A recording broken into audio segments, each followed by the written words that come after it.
I had a very scary experience happen to me in 2017 that has stuck with me throughout these years. I was about 16 at the time.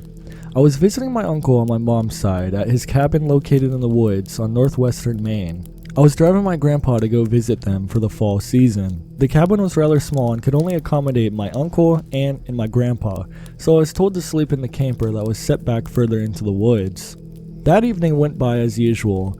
My aunt made dinner and we all laughed and shared stories and eventually turned in for the night. I took a flashlight and started my way out of the camper.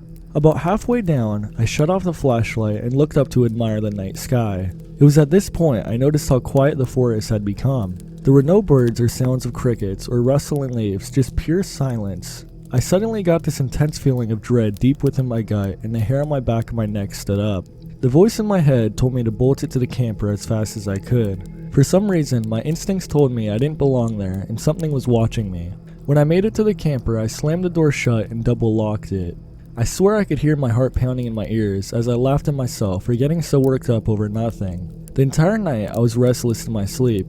I couldn't help but hear footsteps and movements all around the camper. I told myself it was just curious animals and grazing deer, but my dreams were haunted by something I couldn't see. Unfortunately, this would not be my final experience of the weekend. By morning, all seemed normal. I thought about mentioning what had happened to my grandfather over breakfast, but I was worried that he would brush me off as being overdramatic or being too used to the city life. I let the odd night slide off my mind as I enjoyed the day with my family and their big German Shepherd Frank. Just to calm my nerves, I asked for Frank to accompany me in the camper that evening to ensure I felt safe. The walk back was once again fine until I began to enter the tree line. I'm not sure if it was because I was feeling nervous as well, but Frank seemed to be on edge with his ears perked up and his head on a swivel. That night, he slept in the bed of the trailer with me. I felt safer with the dog there. However, I had an extremely awful dream in which when I awoke, Frank was staring at the wall of the trailer with his ears standing on end. When the morning hit, I packed my bags to leave in the afternoon and brought Frank out of the trailer and led him out to the small field between the cabin and the thick woods. I was kicking his ball for him to chase it, grab it, and return it to me. We continued this game until I kicked the ball a little bit too hard and it rolled right down to the edge of the woods. Frank raced down to grab the ball until his full sprint turned into a full stop, digging his paws into the dirt yards past where the ball had landed. He was standing stiff, fur on end, ears pinned back and unmoving. I called for him to come to me, which he always responded to, but he didn't even acknowledge me. I began to walk down where he was, calling his name a little bit louder, still with no response. I grabbed him by his collar, getting kinda worried at this point as his eyes stared directly into the trees. I yelled his name loudly, giving him a little tug. The forest was silent. Moments later, the silence was broken by an echo of my voice yelling back. However, this echo was delayed and distorted. It sounded like me, but also not me. I froze and looked into the dark woods, holding my breath only for another scream to come from the woods in my voice. I immediately turned and booked it back to the cabin. I came to my aunt crying and trying to tell her that there was something out there in the woods. She comforted me and told me it must have been nothing, but she seemed as if that was not the answer she wanted to give me. My family is rather superstitious, especially me, and I'm guessing she didn't want me to overthink anything. I left that afternoon and had not been back since that weekend.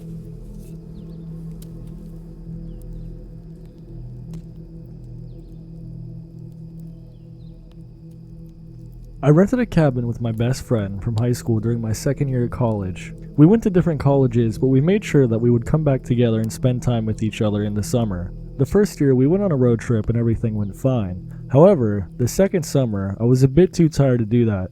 Finals had killed me and I just wanted to find a place to relax. Jack's idea was to rent a cabin out in the woods and maybe do some local fishing. We came to the cabin sight unseen. Neither of us were disappointed though. The place was quite beautiful and we had a really good first day and first night there. However, the second morning I got up and went into the kitchen. I had bought myself several microwave sandwiches for breakfast. Someone had obviously opened the box up and taken out one of the sandwiches. At the time, I didn't care. Jack was my best friend, so it didn't bother me if he wanted my food. However, later in the day, when I asked him how it was, he indicated that he hadn't taken it. I figured at first that he either did and forgot it, or that he just didn't want to tell me. Well, the second night, I woke up because I heard Jack moving around in the living room.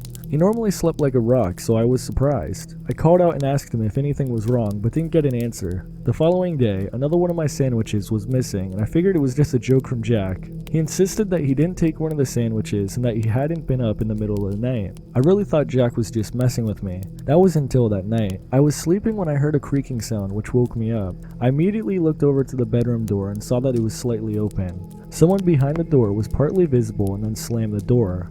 I got up, ran into the living room, expecting to catch Jack after peeking in the room at me. But he wasn't in the living room. I walked down the hallway to his room, and his door was slightly open. Looking in, I noticed that he was sound asleep.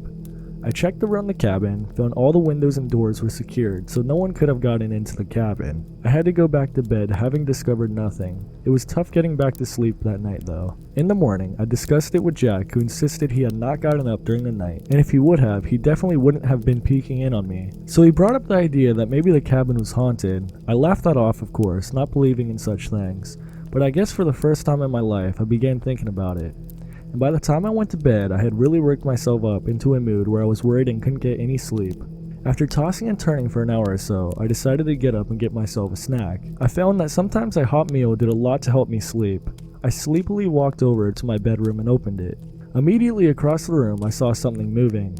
It stopped moving when I opened the door and quickly disappeared, and I heard a slamming noise. I ran over to the light, flipped it on, and when I did, I noticed something that I hadn't noticed before. There was a cellar door in the living room area.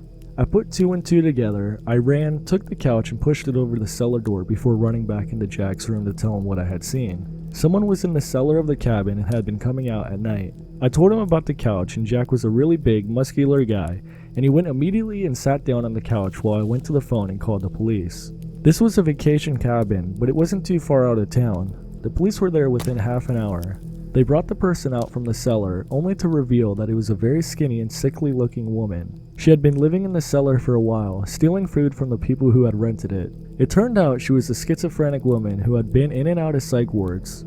She was later returned to one right after this. I doubt she would have been able to harm us if she wanted to. She was just trying to survive, but it was scary thinking that while we sleep, she had been walking around the cabin eating our food.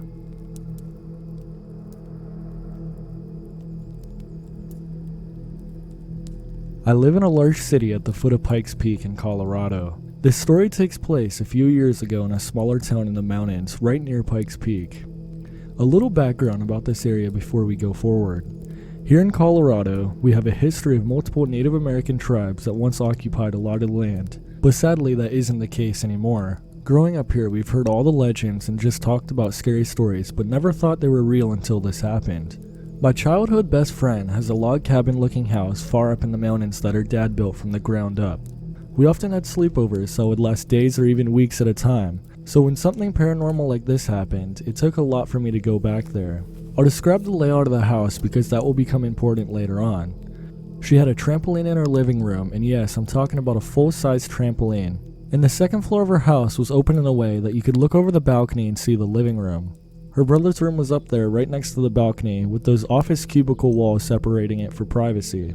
So it started off as a normal sleepover where we watched movies and drank hot cocoa on a cold winter night.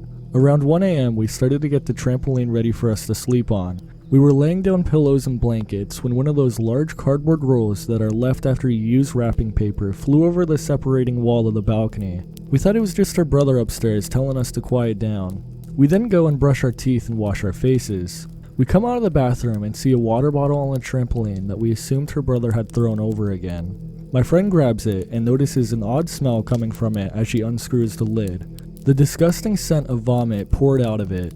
Not just any vomit though, like the most potent, disgusting smelling vomit that made our eyes burn. As we're gagging, we head up the stairs to confront her brother. We see he's not there and we think he's hiding from us, so we start looking for him and telling him to come out, but no response.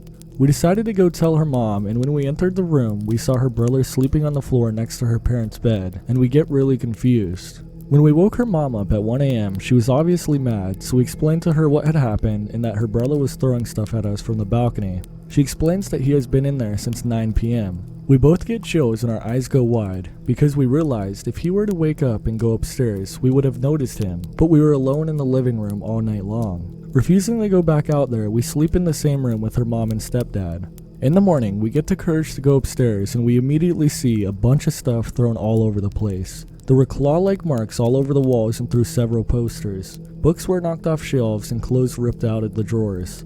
It looked like a wild animal ruined everything and robbed them at the same time. The scariest thing is we never heard anything all night long. Later that day, my friend went to take a shower while I finished my dinner. About 10 minutes in, I hear a blood-curdling scream and run upstairs to find my friend in tears. She was afraid and I had her explain what had happened. What she said has scared me to this day. She said while she was mid-shampoo in the shower, eyes closed, she heard the door open and assumed it was me, so she just asked if I finished eating and she got no response. When she rinsed her hair and then looked up, she saw the bathroom empty and thought she was just hearing things and brushed it off. When she got out and bent down to put her hair in the towel, she whips her head up and is face to face with a Native American looking woman with a finger to her lips. That's when she let out a scream and I came running.